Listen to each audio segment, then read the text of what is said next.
Assalamu alaikum. Welcome to Game Changer. I'm Maryam Zia. 10 years ago, Pakistan witnessed one of its tragic days in its history, Army Public School attack that was, of course, attacked by terrorists. Today, we mark a decade of APS tragedy. And when we look at this tragedy, of course, the threat of terrorism has evolved in these years, especially when we look at the groups like TTP, who have emerged again after Taliban took over government in Afghanistan in 2021. In today's program, we will be looking at the lessons learned after this tragedy, and of course the role of National Action Plan and Nacta, which played an important role, and what needs to be done, of course, to activate it, what challenges Nacta has faced. And when we talk about the cross-border terrorism threat emerging from Afghanistan, how Pakistan needs its strategy to be changed. We will be talking about all these dimensions and how to move forward. To discuss this and more, we are joined in the studios by Mr. Sheharyar, who is analyst. Welcome to the program. We're also joined by Mr. Murad, who is analyst. Welcome to the program. And we're also joined by former ambassador, Mr. Baluch. Welcome to the program. Mr. Baluch, let me start with you with a, of course, basic question. Since it has been 10 years to the tragedy of APS, and in your opinion, what lessons has Pakistan learned in terms of kinetic and non-kinetic measures? Thank you, Maryam. In fact, this is the day where we are so gloomy.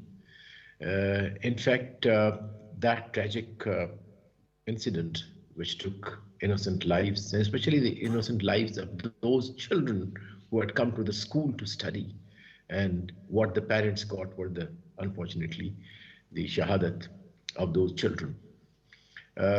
We could never forget.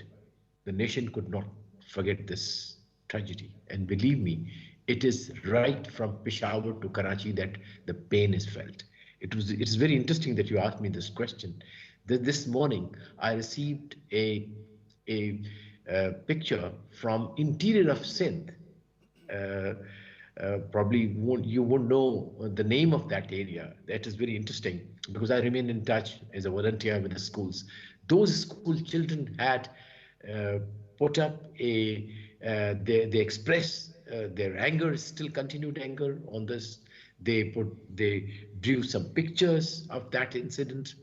I said that really is the pain that everyone in Pakistan has felt, right from the city to the village to the remote areas of our country.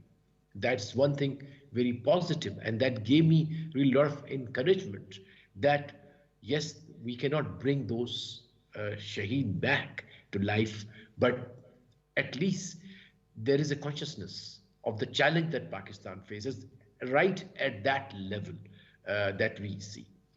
Yes, I think Pakistan is confronted with this difficult choices, where to start a kinetic action and where to use non-kinetic means to curb terrorism. In fact, terrorism alone Pakistan cannot fight. That is now a consensus. No country can. Actually, the biggest country in the world who are so powerful, still they cannot fight it.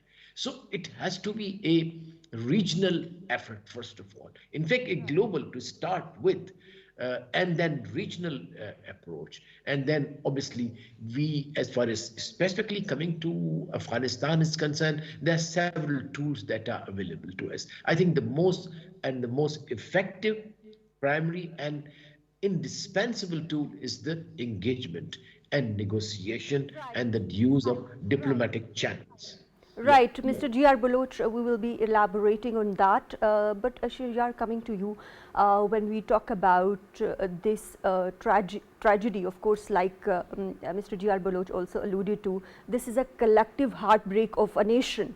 How do you see, especially when we look at the role of Nacta in this, especially in implementation of non-kinetic measures? So, Maryam, this is a very interesting question, because when we talk about the issue of terrorism in Pakistan, we generally focus more on kinetic measures, we focus on intelligence-based operations, we talk about military operations as well. But NACTA is like one body that was formulated for coordinating all of these law enforcement agencies, intelligence agencies, and this was a go-to agency that would receive all of this information and a lot of knowledge from the ground, from the grassroots level, and their job is to synthesize all of this information and basically come up with actionable intelligence and analysis from the ground on to understand the drivers of extremism, drivers of radicalization, and information on counterterrorism as well. So NACTA is in that unique situation. It is the only agency within the federal government that has a mandate for also countering and preventing violent extremism, which is a very important aspect of the non-kinetic measures that are required to quell any insurgency or terrorist organization. To counter the ideologies. Counter the ideology, come up with a counter narrative, develop policies for preventing and countering violent extremism, and coordinating the efforts and from all law enforcement agencies and taking the information from intelligence agencies and giving analysis which is needed to curb extremism, to prevent violent extremism, and also to build capacity of the law enforcement agencies. And historically, I also believe that Pakistan has been very successful. If you look at Operation Zarbul Azab, if you look at Operation Radul Fasad, these are very successful operations. But those are the military aspects of it. So the non-kinetic, policies that had to take place after these operations were successfully over, the whole post-conflict development in those areas was always missing. So we were always heavy on the kinetic measures, but when it came to non-kinetic measures, the government of Pakistan was always lacking. And that is like one of the reasons why there were some gaps left. And now after, as you basically mentioned in your introduction as well, after the Taliban takeover of 2021, the TTP and other various intelligence agencies of all hues and colors, they returned. And they basically exploited. And this is a very complex situation, but exactly. let me bring in Mr. Murad into the discussion. Murad, when we look at this situation that has been evolving ever since, of course, 70s and 80s, when we talk about terrorism in this region, this part of the world, but when we talk about NACTA and National Action Plan, a National Action Plan emerged as a beacon of hope, which was of course formulated or launched just 8 days after APS tragic incident. How do you see that, what challenges NACTA has been facing in terms of financial, bureaucratic and other hurdles?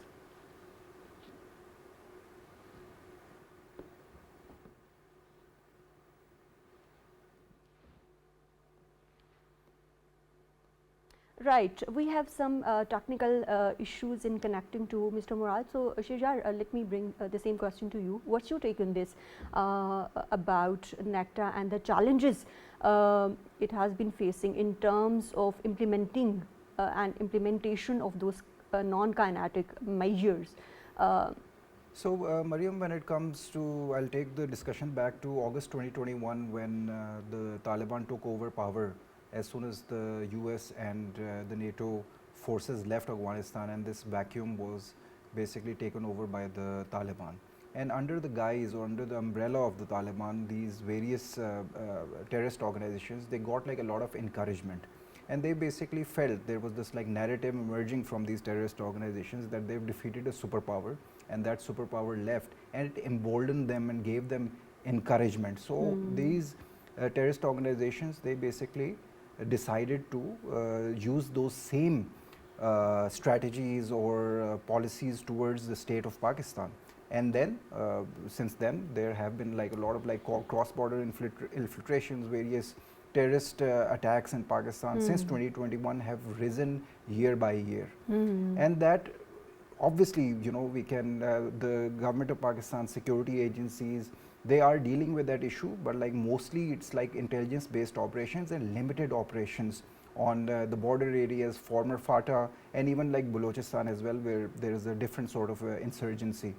So when it comes to non-kinetic measures, so Nacta got like a new impetus from the federal government, and in the last like 2 years or 2 to 3 years, there has been like a lot of like support and funding given to Nacta to re-energize or reinvigorate the mandate of Nacta. So a lot of work is being done over there.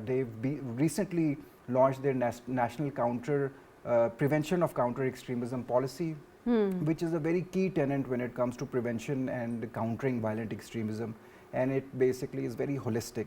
So in terms of policy, in terms of research, in terms of counter narrative, NACTA is doing a lot of work, and obviously getting research and like information from the grassroots level, which basically supports the kinetic measures as well, but it also supports the non-kinetic governance issues that are there in those areas, which also need to be addressed and Right. Right, but taken care of course, and taking your point further, of course, we are also hearing reports about the proposal for a national counter-terrorism department under NACTA, and of course, this has gained traction. How would you, in your opinion, this department enhance counter-terrorism operations? And of course, the challenges have been arisen in the past as well. What challenges do you foresee? So Maryam, when it comes to the National Counter-Terrorism Authority, it is basically a coordinating agency. Even the head of NACTA is basically known by the abbreviation of NC, which is the National Coordinator.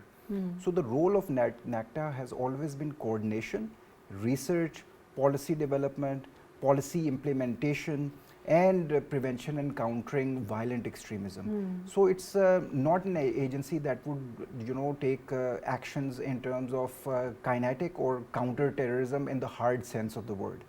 So when it comes to support that NACTA has been given, historically, I will admit this, that the Pakistani law enforcement or security agencies have not given a lot of thought to non-kinetic measures. So this was lacking in Pakistan's general counter-terrorism policy, and now there is this understanding over but the missing part was only in implementation. On paper it was, of course. On paper there was also the National Internal Security Policy, which was formulated in 2014 till 2018, and National Action Plan was the priority points of the 2014 National Internal Security Policy. Why we always talk about National Action Plan or NAP is that those 20 priority points were taken to the Parliament, and there was a consensus that was developed, and all political parties at that time accepted those 20 points and implementation of those points. What people don't know is that there was also the National Internal Security Policy from 2018 to 2023, and now there is another internal security policy. Then there was a national security policy as well. So you're right, when it comes to developing policies, Pakistan has like developed very good policies.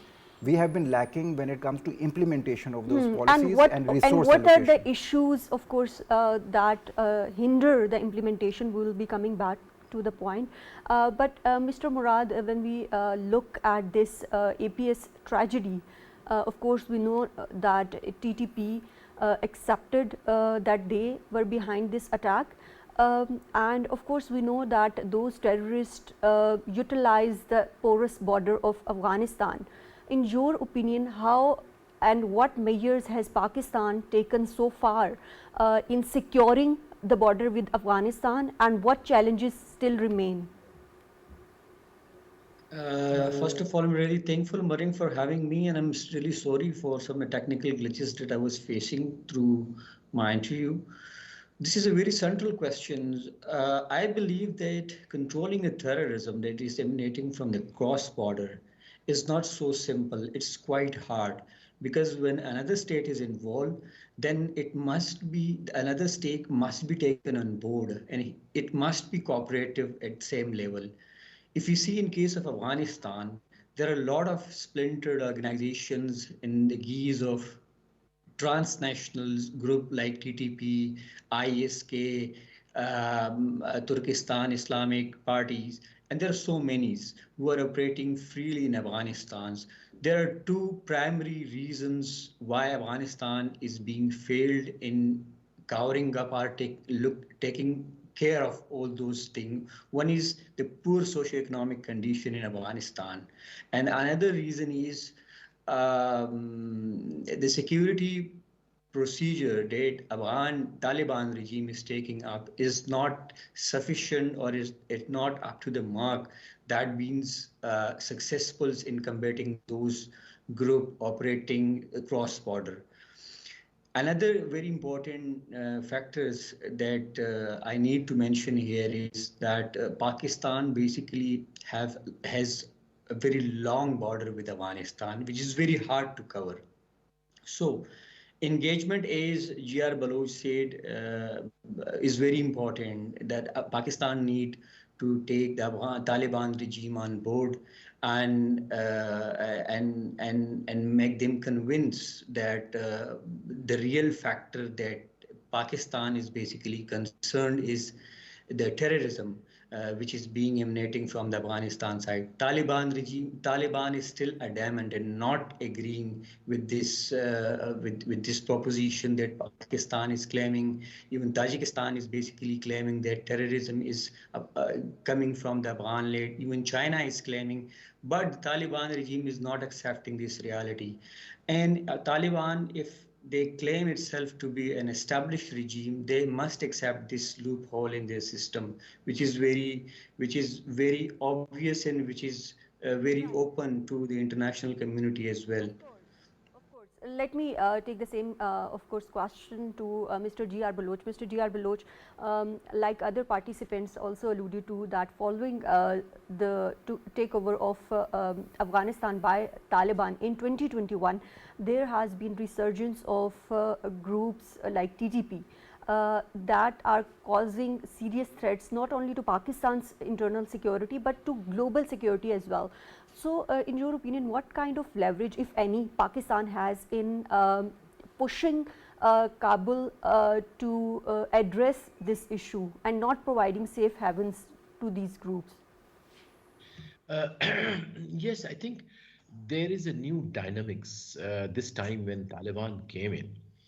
Uh, we do know their strengths and we do know their weaknesses.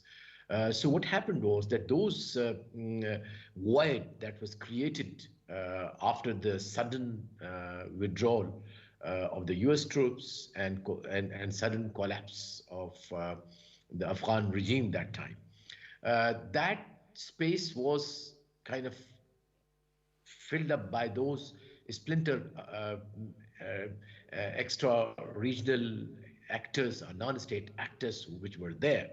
And unfortunately, TTP was specifically targeting Pakistan.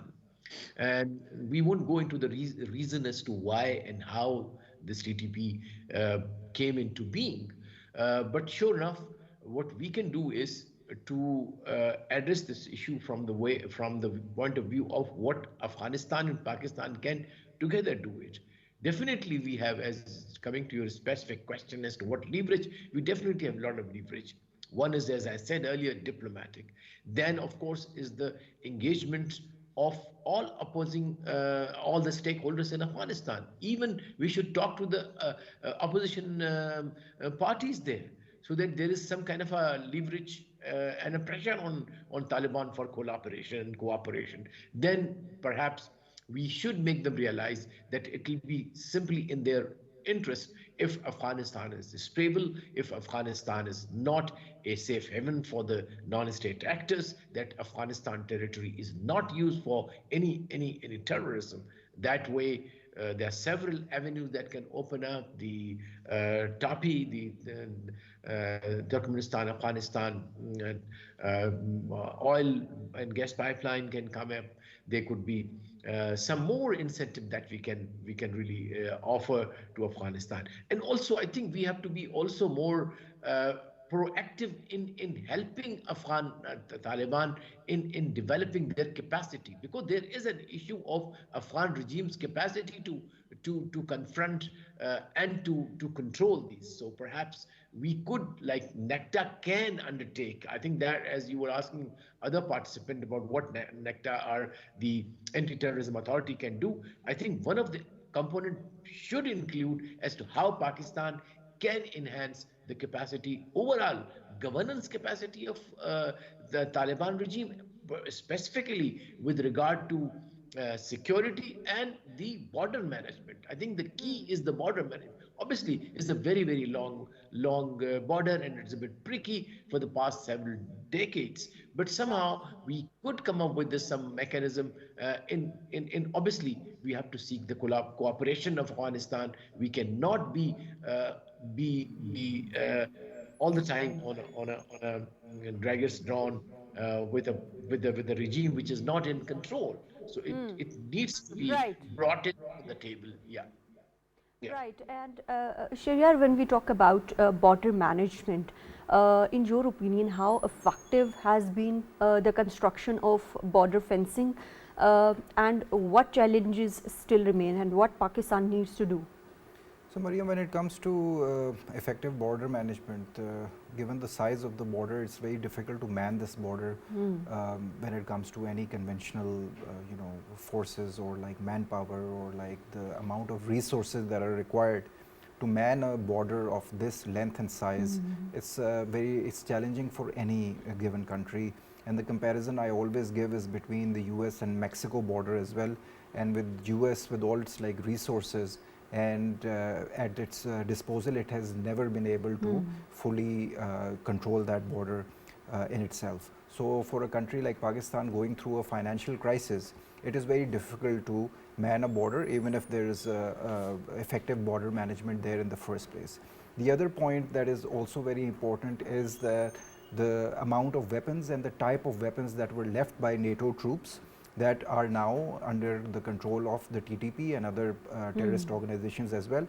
And this includes high caliber, long range sniper rifles, not night vision equipment, and these sophisticated machinery. They don't even need to cross the border. So most of the attacks that are happening are from across the border.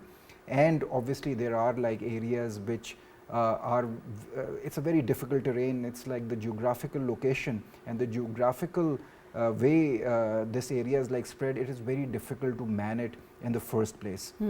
So the amount of resources that will be required to effectively man this border, I don't think Pakistan will be able to do it without a regional approach.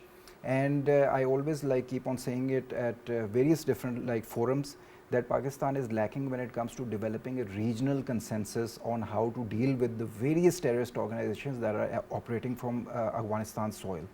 One area that everyone has a consensus on, that is ISKP and Daesh. Even the Western capitals are interested in controlling Daesh because they have launched operations in Iran. They've also recently launched devastating operations and attacks in Russia as well. Right. When it comes to TTP, unfortunately, we have been unable to build a regional consensus or international consensus. And there is this thought that TTP is a Pakistan issue, it is not a regional issue. Right, right.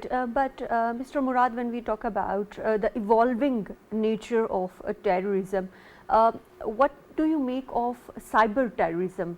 And of course, like Sheharyar also alluded to, the latest weaponry that these groups have. But of course, cyber terrorism remains an important aspect today. How do you think Pakistan should be dealing with it, especially under the ambit of Nacta? Gee, Maryam, actually, cyber is a new phenomena, and Pakistan has not been done a lot in this domain. And the main problem with this with the cyber domain is the area, the factor of attribution. Who has done the attack, or where the attack is been coming from. So that is the main reason.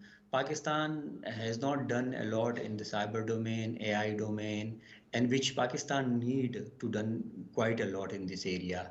Another factor that you also talked about was the Nacta endeavors, that is the efforts of Nacta that has been doing in combating the terrorism, particularly in cyber area, which is very important to know. The cyber is basically the area which is more proliferated in the social media and the other platform of the media, and which is very open to the public domain.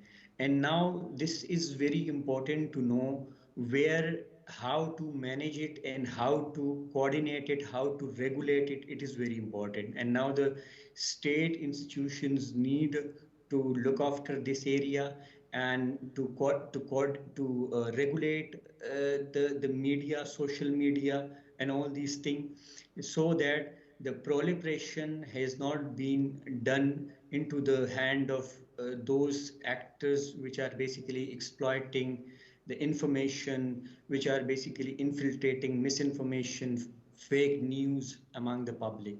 So this is very important area that the state needs to look into it.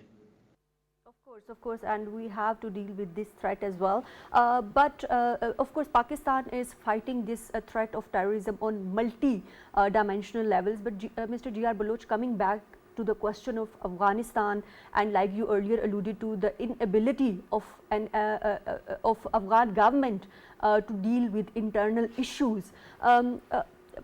Afghan government is also, being killed in different terrorist attacks. Recent days, we also witnessed.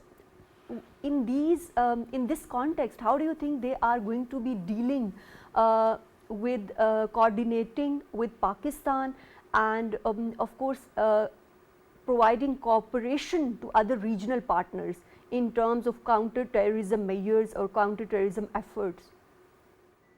Yeah, Mariam, there could be several approaches to a what we call it multilateral approach to terrorism, or a regional approach to terrorism. I think uh, immediately what comes to mind is the ongoing cooperation and collaboration between Pakistan and China. In fact, the two countries have been collaborating and cooperating, and I think in the past year and a 2 years we have seen that China has developed a uh, good leverage with the Taliban. They have been able to have a good channel of communication, and there is a cooperation, collaboration with China. So perhaps some kind of a trilateral body could be imagined between China, Pakistan, and Afghanistan. And I think Afghan Taliban might be lured into this kind of a organization, or this kind of a platform, because they need legitimacy.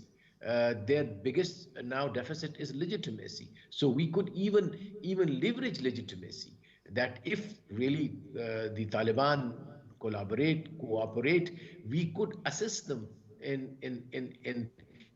in helping prepare Right, the right. international public But opinion.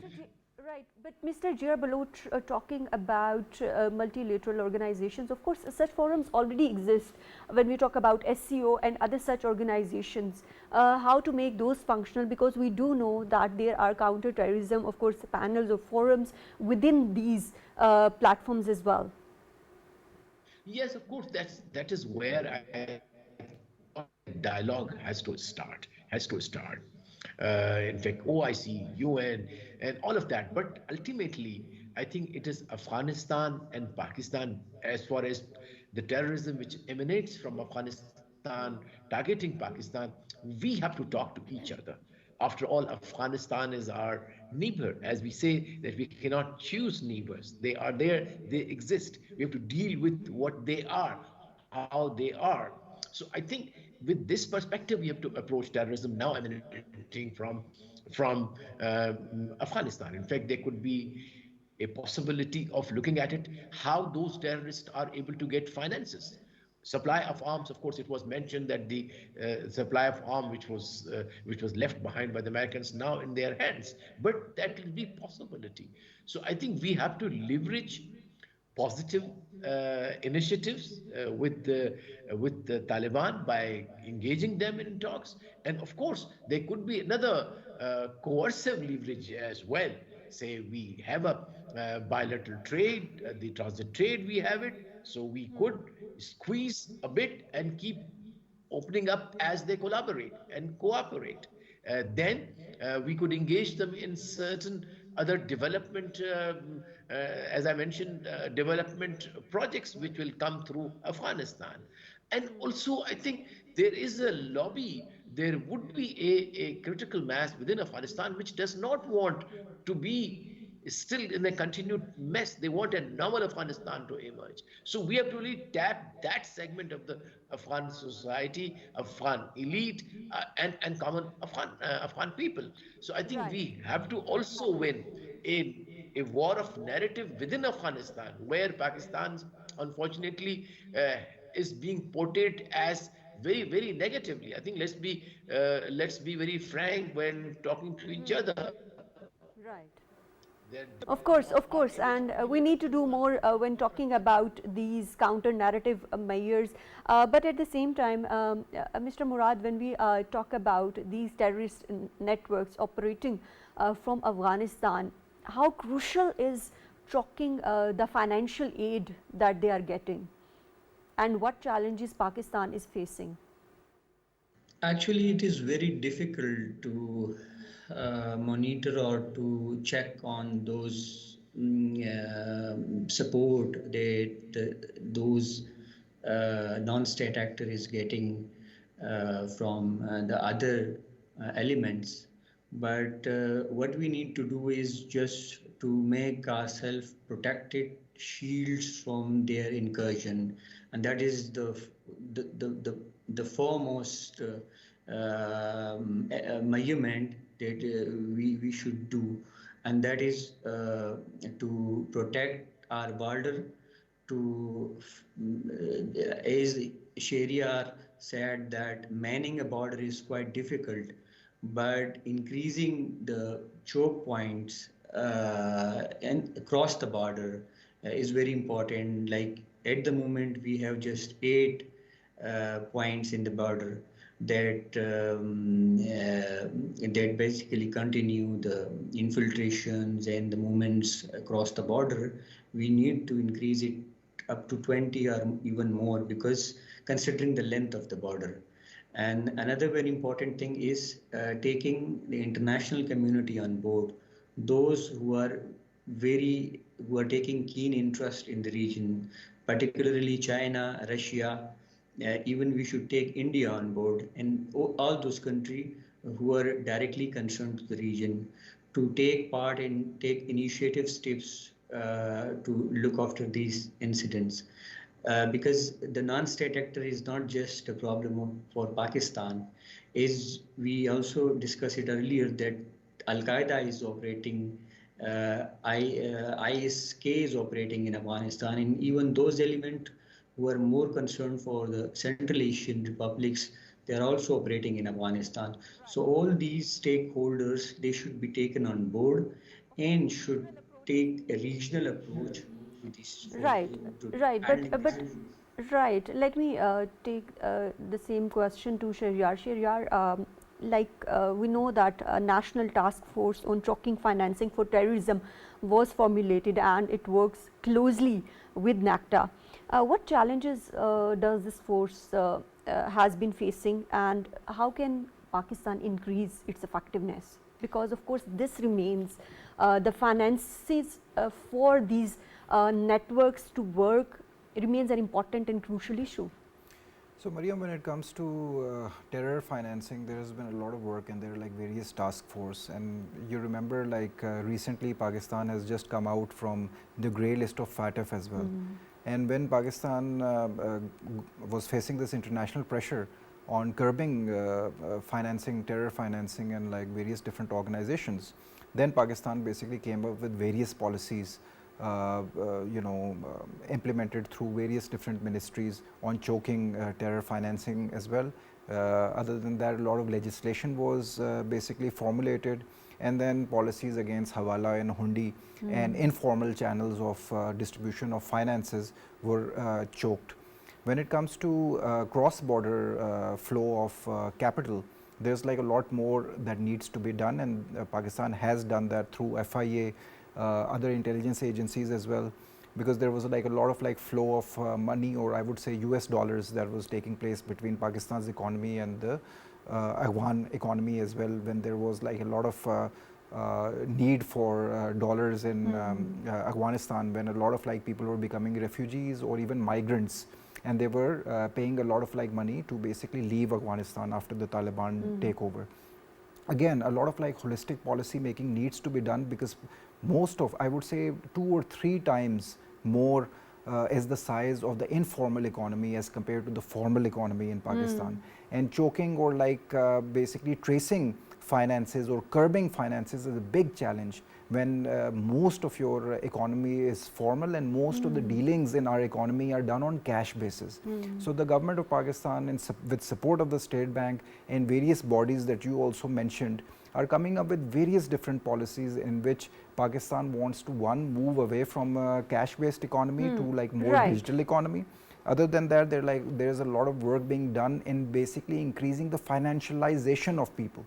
So getting more unbanked people towards banking, and at like very far-flung areas, a lot of people do not even have NICs, national identity cards as well. So NADRA is doing a lot of work in basically taking their services to the far-flung areas and to get people registered. And that is the primary requirement, unless or until there's like a lot of like formal financialization, and we move away from informal channels of transactions in our economy. Curbing terror or terror financing will always be a huge issue. Right. And talking about policies, Mr. G.R. Baluch, at this point in time, all the provinces have their own counter-terrorism departments. How significant is a central counter-terrorism department or force for better coordination? Definitely. I think I would say the most cardinal point of fighting terrorism, whether at the national level, regional level, or global level, is coordination. In fact, I would say coordination, coordination, coordination. This is where the world has failed. This is where the region has failed. This is where we probably have failed whenever we have had these tragedies like APS. So I would say it was lack of coordination. Those people who were manning the borders, those who were manning the school, those who were manning the wireless nets. So I think we got to have state-of-the-art intercepting technologies to intercept the communication of these people. We have to have the most sophisticated forensic labs to find out where the money comes from. We have to have a real smart gates at the border which can detect those people. Even I would say, why not use drones to monitor your border with real high technology where they can detect people who are coming in.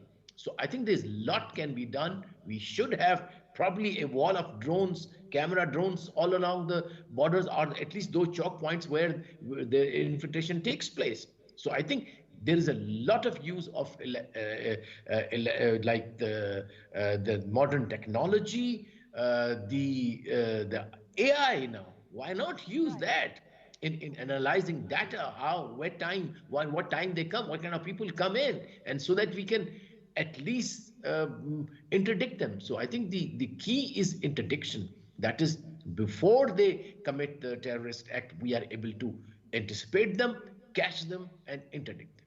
Yes, ma'am. Right. Thank you very much, Mr. G.R. Baluch, for joining us in today's program. Thank you very much, Mr. Muhammad Murad, for joining us in today's program. Thank you very much, Mr. Sheharyar for joining us in today's program. 10 years ago, Pakistan has had witnessed a huge tragedy, and of course, it is a collective heartbreak for the nation. But of course, the path ahead is long and it requires a whole of nation approach. That's all from Game Changer tonight. Take care. Allah Hafiz.